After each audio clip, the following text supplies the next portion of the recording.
8 साल की छोटी सी लड़की अपने पापा के साथ छुपन छुपाई खेल रही थी। तभी अचानक दरवाजा जोर से खुला और 2 गुंडों ने उसके पापा को अंदर धकेल दिया। लड़की कुछ समझ पाती उससे पहले ही गुंडों में से एक ने छुरा निकालकर सीधे उसके पापा के सीने में घोंप दिया। घायल होने के बावजूद उसके पापा ने अपनी आखिरी सांसों में भी उसे एकदम चुप रहने को कहा, लेकिन तभी अचानक उसके सिर पर एक भारी हथौड़ा पड़ा, जिससे उसके ताजे खून के छींटे लड़की के चेहरे पर आ लगे। ठीक उसी पल उसके पिता को बाहर घसीट लिया गया। सुशी को लगा वह बच गई है, लेकिन एक आदमी हथौड़ा लेकर वापस लौट आया। सुशी ने सांस रोक ली, जबकि वह बिस्तर पर बैठकर हथौड़ा घुमाने लगा। उसकी धड़कनें तेज होती चली गईं। उसे लगा कि हत्यारा उसे भी मार देगा, और तभी वह पकड़ ली गई।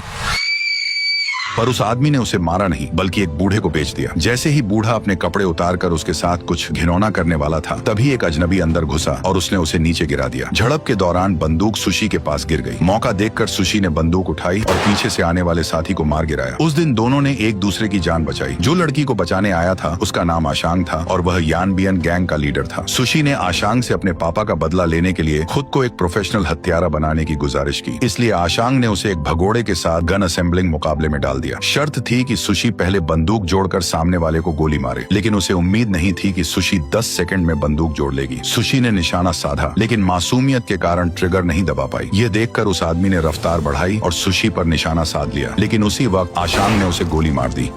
इसके बाद आशांग उसे ट्रेनिंग देने लगा। ट्रेनिंग के दौरान सुशी को आशांग से प्यार हो गया, जिससे वह भी खुश था। जल्द ही सुशी को अपने पिता के हत्यारे का सुराग मिला। वह कुल्हाड़ी लेकर उसके घर पहुंची, लेकिन वहां पहले से जाल बिछा था। सुशी पकड़ ली गई। हमलावर ने हथौड़ा उठाया, पर जानलेवा वार नहीं किया, बल्कि उसने बताया कि उसने उसके पापा को नहीं मारा, बल्कि असली कातिल कोई और ही है। वह सच बताने ही वाला था कि अचानक खिड़की टूट गई। आशांग मौत बनकर अंदर आया और पल भर में सबको खत्म कर दिया। उसने फिर से सुशी की जान बचा ली। इस हादसे के बाद सुशी ने आशांग से अपने प्यार का इजहार किया। आशांग मान गया और दोनों ने शादी कर ली। लेकिन हनीमून पर एक रहस्यमयी कॉल आते ही वह सुशी को अकेला छोड़कर चला गया। जब वे दोबारा मिले तो आशांग एक लाश बन चुका था। वह असल में उसके पिता के कातिल को ढूंढ रहा था। सुराग मिलते ही वह सुशी की आखिरी इच्छा पूरी करना चाहता था, लेकिन धोखे से मारा गया। यह सुनकर सुशी टूट गई और बदला लेने की ठान ली। वह अकेले ही दुश्मन के अड्डे में घुस गई और एक गुर्गे को मार गिराया। उसे अंदाजा नहीं था कि सामने सैकड़ों हथियारबंद लोग हैं। सुशी मंजिल दर मंजिल सबको मारते हुए आगे बढ़ती रही। अपनों की मौत का बदला लेने के लिए वह पूरी ताकत से सबसे ऊपरी मंजिल तक पहुंची और बिना रुके चाकू से हमला करती रही। हर वार घातक था, लेकिन सुशी भी इंसान थी। भीड़ और लगातार हमलों के बीच उसकी ताकत जवाब देने लगी। तभी एक मोटे आदमी ने उसका गला दबोच लिया और उठाकर नीचे पटक दिया। बाल पकड़ते ही सुशी संभल नहीं पाई। तभी उसके हाथ कुछ सख्त लगा, जिसे उसने मोटे के घुटनों पर दे मारा। उसने बाल छोड़ दिए और सुशी ने उसके चेहरे पर वार कर दिया। मोटा चकराया तो सुशी उस पर हावी हो गई। उसने शेल्फ से रस्सी उठाकर उसके गले में डाल दी। दम घुटने से वह गिर गया। सुशी जमीन पर उतरकर रस्सी और कसती रही और एक दौड़ लगाकर कांच तोड़ते हुए बिल्डिंग से बाहर कूद गई। सुशी ने अकेले ही पूरे हत्यारे संगठन का सफाया कर पिता का बदला ले लिया। जैसे ही वह वहां से जाने लगी, पुलिस ने उसे घेर लिया। महीनों से पीछा कर रही पुलिस उसकी काबिलियत देखकर दंग रह गई। तभी खुफिया एजेंसी ने उसे बेहोश कर एक खास मिशन के लिए अपने साथ ले लिया और चुपचाप उसकी प्लास्टिक सर्जरी कर दी। जब सुशी की आंख खुली तब उसका चेहरा बदल चुका था। उसे एक सीक्रेट बेस में बंद रखा गया था, जहाँ वेंटिलेशन से जहरीली गैस छोड़कर उसे बार बार बेहोश किया जाता था। लेकिन इस बार जब हथियारबंद गार्ड उसे बेहोश समझकर लेने आए, तभी नाटक कर रही सुशी अचानक जाग गई और हमला शुरू कर दिया। उसे लगा यहाँ कुछ गलत हो रहा है, लेकिन अंदर लड़कियां बैले डांस कर रही थीं। सुशी हैरान थी कि यहाँ ये सब क्या चल रहा है। तभी गार्ड उसका पीछा करने लगे और उसने पूरी ताकत से भागने की कोशिश की। भागते समय उसने एक और कमरा खोल दिया, जहाँ लोग खास तौर पर खाना बनाना सीख रहे थे। उसकी हैरान हालत देखकर लगा जैसे वहाँ के लोग इसकी आदत डाल चुके हों। इतने में सभी गार्ड उसके पीछे आ गए और एक ने उसे पकड़ लिया। जैसे ही वे उसे काबू में करने वाले थे, सुशी ने चाकू निकालकर गार्ड को जकड़ लिया। उसे लगा वह भाग निकलेगी, लेकिन दरवाजा खोलते ही सामने एक मंच आ गया, जहाँ लोग उसे शांति से देख रहे थे। घबराई हुई सुशी बस इस अजीब जगह से निकलना चाहती थी। उसने एक दरवाजा लात मारकर खोला, जहाँ कुछ लड़कियां मेकअप सीख रही थीं। वे उसकी हरकतों पर बिल्कुल नॉर्मल थीं, क्योंकि यहाँ लाया गया हर शख्स पहले भागने की कोशिश कर चुका था और नाकाम रहा था। सुशी डरने लगी कि कहीं वो भी यहीं फंसकर न रह जाए। वह हड़बड़ाहट में बाहर निकलने का रास्ता पूछने लगी। तभी छोटे बालों वाली एक लड़की आई और रास्ता दिखाने का वादा कर साथ चलने लगी। उसने सीक्रेट एग्जिट खोल दिया और वे बाहर आ गए। तभी लड़की ने सुशी को नीचे कूदने को कहा। करीब 10 मीटर की ऊंचाई देखकर जब वह हिचकिचाई, तब लड़की खुद नीचे कूद गई। उसे सही सलामत देख सुशी ने आदमी की जांघ में चाकू घोंपकर उसे धक्का दिया और खुद भी छलांग लगा दी, लेकिन जमीन छूने से पहले ही लड़की ने गोली चला दी। दरअसल यह सब उसी की साजिश थी। उसका नाम क्वॉन था। यहाँ उसी का खुफिया एजेंटों का ट्रेनिंग सेंटर चलता था। चीफ सुशी की काबिलियत पहचान चुकी थी और उसे एक खास मिशन के लिए ट्रेन करना चाहती थी, लेकिन आशांग के जाने के बाद सुशी जीना नहीं चाहती थी। चीफ के पास उसे मनाने का एक और तरीका था। उसने अल्ट्रासाउंड रिपोर्ट दिखाकर बताया कि वह आशांग के बच्चे की मां बनने वाली है। वह जानती थी कि बच्चा ही औरत की सबसे बड़ी कमजोरी है। साथ ही उसने उसे 10 साल बाद नई पहचान और रिटायरमेंट फंड का वादा भी किया। आखिरकार सुशी बच्चे के लिए मजबूरन मान गई। इसके बाद लोगों के बीच छुपकर रहने की उसकी ट्रेनिंग शुरू हुई, लेकिन टीचर बनकर छुपे रहना उसके बस का नहीं था, क्योंकि पढ़ते ही उसे नींद आने लगती थी और खाना या मेकअप करना भी उसे नहीं आता था। मार्शल आर्ट में माहिर होने के बावजूद वह बाकी कामों में कमजोर थी। जल्दी ही चीफ उसे डांटने लगी। इसी दौरान अचानक एक औरत चाकू लेकर अंदर घुस आई और चिल्लाई कि बाहर का रास्ता कहाँ है। साफ था वह नई पकड़ी गई थी। बाकी औरतें शांत रहीं, क्योंकि वे भी इससे गुजर चुकी थी। चीफ ने इशारा किया कि सियोन उसे बाहर निकलने का रास्ता दिखाए। सुशी समझ गई कि आगे क्या होने वाला है। कुछ समय बाद सुशी ने अपने बच्चे को जन्म दिया। जैसे जैसे बच्चा बड़ा हुआ, उसकी जिम्मेदारी भी बढ़ती गई। वह ट्रेनिंग में अव्वल आने के लिए कड़ी मेहनत करने लगी ताकि जल्द बाहर जा सके। उसकी तड़प देखकर चीफ ने उसे एक मौका दिया। उसने कहा कि अगर सुशी एक आदमी को मार दे तो मिशन के बाद वह अपनी बेटी के साथ बाहर जा सकेगी। मौका मिलते ही सुशी ने काम पूरा करने का फैसला किया। उसी रात वह हथियार लेकर आदमी के घर घुसी, लेकिन आदमी पहले से तैयार बैठा था। जैसे ही उसने अंदर कदम रखा, आदमी ने तलवार से उसकी बंदूक गिरा दी और हमला शुरू कर दिया, पर सुशी ने उसे दबोच लिया। जब वह छूट नहीं पाया तो उसने हाथ बदलकर वार किया। सुशी के पीछे हटते वह उसके चंगुल से निकल गया और दोनों में जोरदार लड़ाई शुरू हो गई। आदमी की फुर्ती भी कम नहीं थी, फिर भी सुशी ने आखिरकार उसे मार गिराया और मिशन पूरा किया। चीफ के दिए मिशन में पास होने के बाद उसे नई जिम्मेदारी मिली। अब वह नई पहचान के साथ लोगों के बीच छुप गई। सुशी अपनी बेटी के साथ शांति से रहना चाहती थी, लेकिन पड़ोस में रहने वाला ह्योनजू उसे पसंद करने लगा और बार बार घर आकर हालचाल पूछने लगा। सतर्क होकर सुशी ने उसकी जांच करवाई, लेकिन ह्योनजू के जासूस न होने की खबर मिलते ही वह बेफिक्र हो गई। जल्द ही उसकी बेटी का स्कूल में एडमिशन हो गया। सुशी मिशन के साथ बेटी की देखभाल करती रही और ह्योनजू हमेशा उसके आसपास रहने लगा। ह्योनजू की वजह से सुशी और बेटी खुश रहने लगी। धीरे धीरे दोनों करीब आए और दोनों को एक दूसरे से प्यार हो गया। लेकिन तभी अचानक आई एक फोन कॉल ने सब रोक दिया। टीम लीडर ने उसे नया मिशन सौंपा और उसे मिशन पूरा करने के लिए ह्योनजू से अपनी दोस्त के एक्सीडेंट का झूठ बोलना पड़ा। उसने ह्योनजू को घर की चाबी देकर वहां रुकने को कहा। इधर सुशी अपनी जूनियर के साथ एस्कॉर्ट बनकर टारगेट का डेटा चुराने पहुंची। मोबाइल मिलते ही सुशी ने वॉशरूम का बहाना बनाया और पेन ड्राइव से सारी जानकारी निकाल ली। उसने मोबाइल का डेटा कॉपी कर पेन क्लिप में छिपा लिया। 10 सेकंड में काम पूरा हो गया। कमरे में लौटते ही उसने देखा कि उसकी जूनियर पकड़ी जा चुकी है। शक बढ़ते ही सुशी को जूनियर की खातिर आदमी का फोन सौंपना पड़ा। चालाक आदमी समझ गया कि डेटा कॉपी हो चुका है, इसलिए मजबूरन सुशी ने क्लिप भी उसके हवाले कर दी।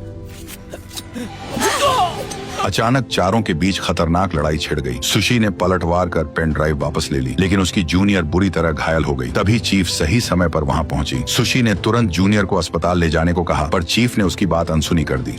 मिंजू मर जाएगी, हॉस्पिटल ले चलो वरना मर तो जाएगी। क्या करूं मैं? तुम्हें अपना काम ठीक से करना चाहिए था। सुशी अपनी जूनियर को दम तोड़ते देख बेबस खड़ी रही। चीफ का नियम साफ था, ताकतवर बचेगा और कमजोर मरेगा। घर लौटकर सोफे पर सो रही बेटी को देखते ही सुशी टूट गई और उसे उसके फ्यूचर की चिंता होने लगी। पानी की आवाज में उसने आंसू छिपाने की कोशिश की, फिर भी ह्योनजू ने सब सुन लिया। उसने सुशी को रोते देखा तो बिना सवाल किए उसे गले लगा लिया। उस सहारे से दोनों के बीच प्यार और गहरा हो गया। लेकिन जैसे ही ह्योनजू ने उसे शादी के लिए प्रपोज किया, सुशी हिचकिचा गई। उसे डर था कि उसकी असलियत उसे डरा देगी। अगर तुमने मेरी सच्चाई जान ली तो डर जाओगे और मुझे छोड़कर चले जाओगे। तुम चाहे जो भी हो, जैसी भी हो, मैं तुम्हारा साथ नहीं छोड़ूंगा। मैं हमेशा तुम्हारे साथ रहूंगा। आखिर में वह पिघल गई और चीफ से ह्योनजू से शादी की परमिशन मांगी। सुशी ह्योनजू को पसंद करती थी और चाहती थी कि उसके बाद उसकी बेटी सुरक्षित रहे। चीफ मान गई, पर शर्त रखी कि शादी की लोकेशन और मेहमान वहीं तय करेगी। लेकिन उसने वार्निंग दी कि सुशी को हर ऑर्डर मानना होगा और 10 साल बाद उसे आजादी मिलेगी। सुशी ने खुशी खुशी ह्योनजू को यह खबर दी। ये सुनकर वो भी खुश हो गया, लेकिन तभी असली सच्चाई सामने आई कि ह्योनजू खुद चीफ का एजेंट है, जिसे सुशी की निगरानी पर लगाया गया था। बेस में उसके आने के दिन से ही वह उस पर नजर रख रहा था। उनके बीच हुआ प्यार भी चीफ की सोची समझी चाल थी, ताकि सुशी पर हर पल नजर रखी जा सके। इस सच्चाई से अनजान सुशी शादी का इंतजार करती रही, मगर शादी से 10 मिनट पहले चीफ ने उसे नया मिशन सौंप दिया। यह मिशन पहले से तय था और लोकेशन भी उसी वजह से चुनी गई थी। सही समय पर सुशी को सारे हथियार मिल गए और उसने मौका मिलते ही टारगेट पर निशाना साध लिया। सफेद स्नाइपर राइफल थामे वह और भी खूबसूरत लग रही थी। उसने ट्रिगर दबाने से पहले चेहरा देखा, लेकिन गोली चलते ही वह बुरी तरह घबरा गई। गोली चश्मे से जा टकराई। गार्ड गार्ड्स ने आदमी को तुरंत घेर लिया। संभल कर उसने दूसरी गोली चलाई जो सीधे बॉडीगार्ड्स को जा लगी। अब उसने टारगेट को साफ देखा और वह उसका मरा हुआ हस्बैंड आशांग निकला। सुशी सन्न रह गई। तभी दरवाजे पर दस्तक हुई और उसे शादी के लिए बाहर बुलाया गया। वह तुरंत बंदूक छिपाकर चुपचाप बाहर निकल गई। अपने मरे हुए हस्बैंड को जिंदा देख उसका दिमाग सुन्न पड़ गया, क्योंकि अगर वह जिंदा था तो इतने सालों से कहां छिपा था। उसे अपनी आंखों पर विश्वास नहीं हो रहा था, लेकिन वह कुछ नहीं कर सकती थी। मजबूरी में सुशी ने ह्योनजू से शादी कर ली। जल्द ही आशांग ने स्नाइपर पोजीशन तलाश कर फुटेज निकलवाई, जिसमें सिर्फ सुशी बाथरूम जाती दिखी। थोड़ी छानबीन के बाद उसे पता चला कि सभी मेहमान किराए के थे। अब उसे पूरी साजिश समझ आ गई। सच जानने के लिए वह सुशी का स्टेज शो देखने पहुंचा। शो खत्म होते ही वह उससे मिला। चेहरा बदला हुआ था, लेकिन आंखें वही थी। वो बस उसकी पहचान करना चाहता था। आशांग ने झूठ कहा कि वह उसका फैन है, पर सुशी ने उसे तुरंत जाने को कहा। अगले ही पल आशांग ने पिस्तौल उस पर तान दी। भले ही वह उसकी वाइफ रही हो, पर वह अब कोई खतरा मोल नहीं ले सकता था। सुशी ने इतने घुमा फिराकर बातें की कि आशांग को यकीन हो गया कि ये वह लड़की नहीं थी जिसे वह ढूंढ रहा था। वह तुरंत मुड़कर चला गया। उसी समय ह्योनजू ने सुशी और आशांग की मुलाकात की खबर चीफ तक पहुंचा दी। उनकी बातचीत आशांग के आदमियों ने भी सुन ली। जल्द ही चीफ ने सुशी से पूछताछ शुरू की और चेतावनी दी कि उसे आज रात ही आशांग को खत्म करना होगा। ह्योनजू के साथ रहने के लिए सुशी को यह ऑर्डर मानना पड़ा। तभी उसे फूलों के साथ एक कार्ड और यूएसबी मिली। सुशी खुफिया नजरों से बचते हुए कैफे में यूएसबी चलाई। उसमें ह्योनजू और चीफ की बातचीत रिकॉर्ड थी। उसे ऐसी गलती करनी ही नहीं चाहिए थी।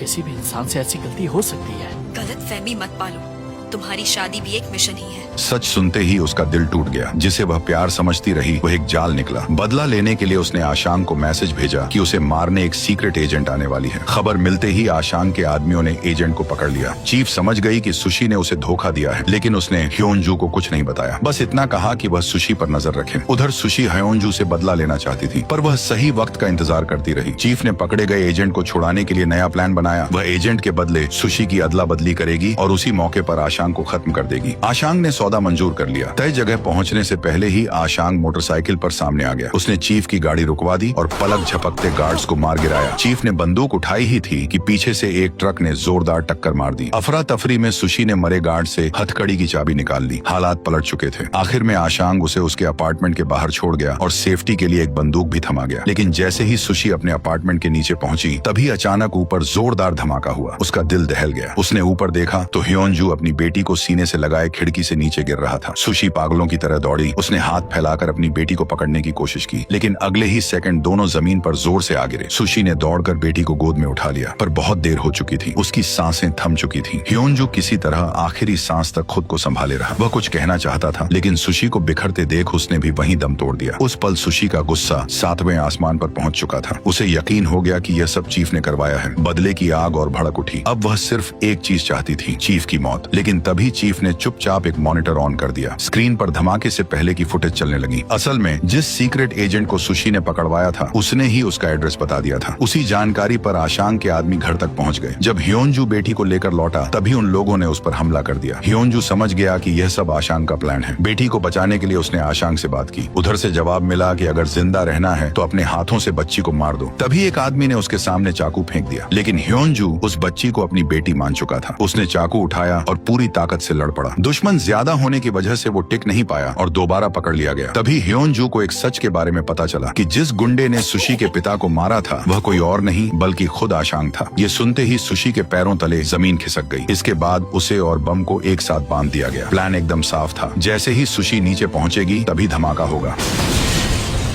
आशांग जानता था कि सुशी कितनी खतरनाक है। वह उसे इतना तोड़ देना चाहता था कि वह खुद एजेंसी के खिलाफ खड़ी हो जाए। पर उससे एक गलती हो गई। चीफ के पास पूरे घर की फुटेज मौजूद थी। सच सामने आते ही सुशी के भीतर सिर्फ गुस्सा बचा। उसने कार सीधे छत पर चढ़ाकर आशांग के अड्डे में घुसा दी।